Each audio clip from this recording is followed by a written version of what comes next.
Hi everyone, I'm Brianna and welcome to Roll Initiative. And today I'm going to be talking about a few things that you should know if you're going to be playing a mute character in D&D.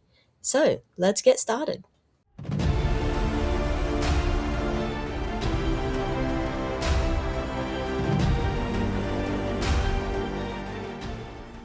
So, mute characters can be really fun to play, but they can also be very difficult to play. They're very easy to do wrong, and if you make certain mistakes with them, then they can be very annoying to play. So, the first thing that you're going to want to keep in mind is a way to fix it, whether that's a magic item that will let you speak, or maybe you know sign language and one of the other characters in the party can learn sign language. That way, they can at least translate what you're saying if it gets difficult. Having a way to fix it will really help if anything goes wrong, it becomes tiring, or you just don't want to play a mute character anymore. Then having a plan in place with your DM or someone else at the table can really help to fix it and set everything back up in a way that's going to be new, fun, and interesting. Because the last thing that you want is getting stuck with this character being mute and not being able to talk. If you're having a lot of trouble role playing or communicating, or it's slowing down the game, or some people at the table are really annoyed with it. It's really, really important that you do have a way out of it if you get tired of it. So, role-playing a mute character is actually really fun and interesting. And despite them not being able to talk, that doesn't mean that you're not going to be able to roleplay or that you're going to have to be quiet.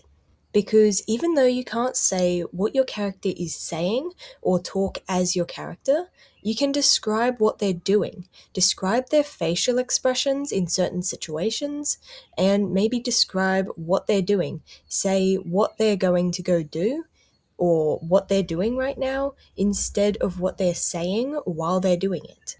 Don't rely on your character to try and tell everyone what they're doing. Describe to everyone what your character is doing. And describing your character's actions is going to look a lot different when they can't speak. Normally, you might say something like your character gets up and says that they're going to go over to the inn, and then they head off.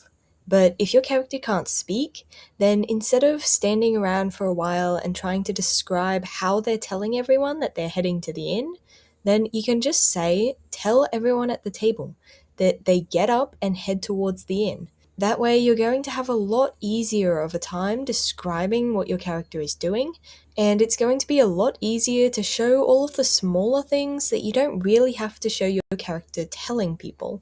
And it's going to be a lot easier, and it's going to keep the game flowing a lot better than if everyone has to try and stop and try and decipher what your character is saying. And that actually leads us on to another very good point, which is that you want to be careful with how you're communicating. If you're just trying to mime what your character is saying or give hand signals or something, then it's going to be a bit hard for the other players, and they're probably going to find it very annoying if they have to do this a lot. And in fact, you're probably going to find it annoying whenever they don't understand what you're saying. So instead of slowing down the game with trying to mime out what your character is saying, then it can be much easier to describe how your character is telling them something and sort of what they're saying. Such as you can say that your character starts making hand signals and pointing like they think someone might be there. That makes it a lot easier to get the general point across without everyone getting annoyed trying to work out what you're saying.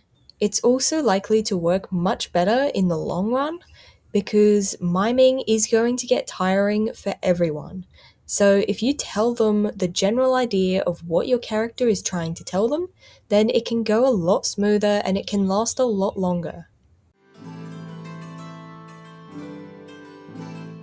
But there we go, that's the end of this video, and I really hope it was helpful and that you enjoyed it. And if you did, then I'd be really grateful if you'd consider giving it a like, or even subscribing to my channel. But as always, thank you so much for watching, and I hope to see you next time.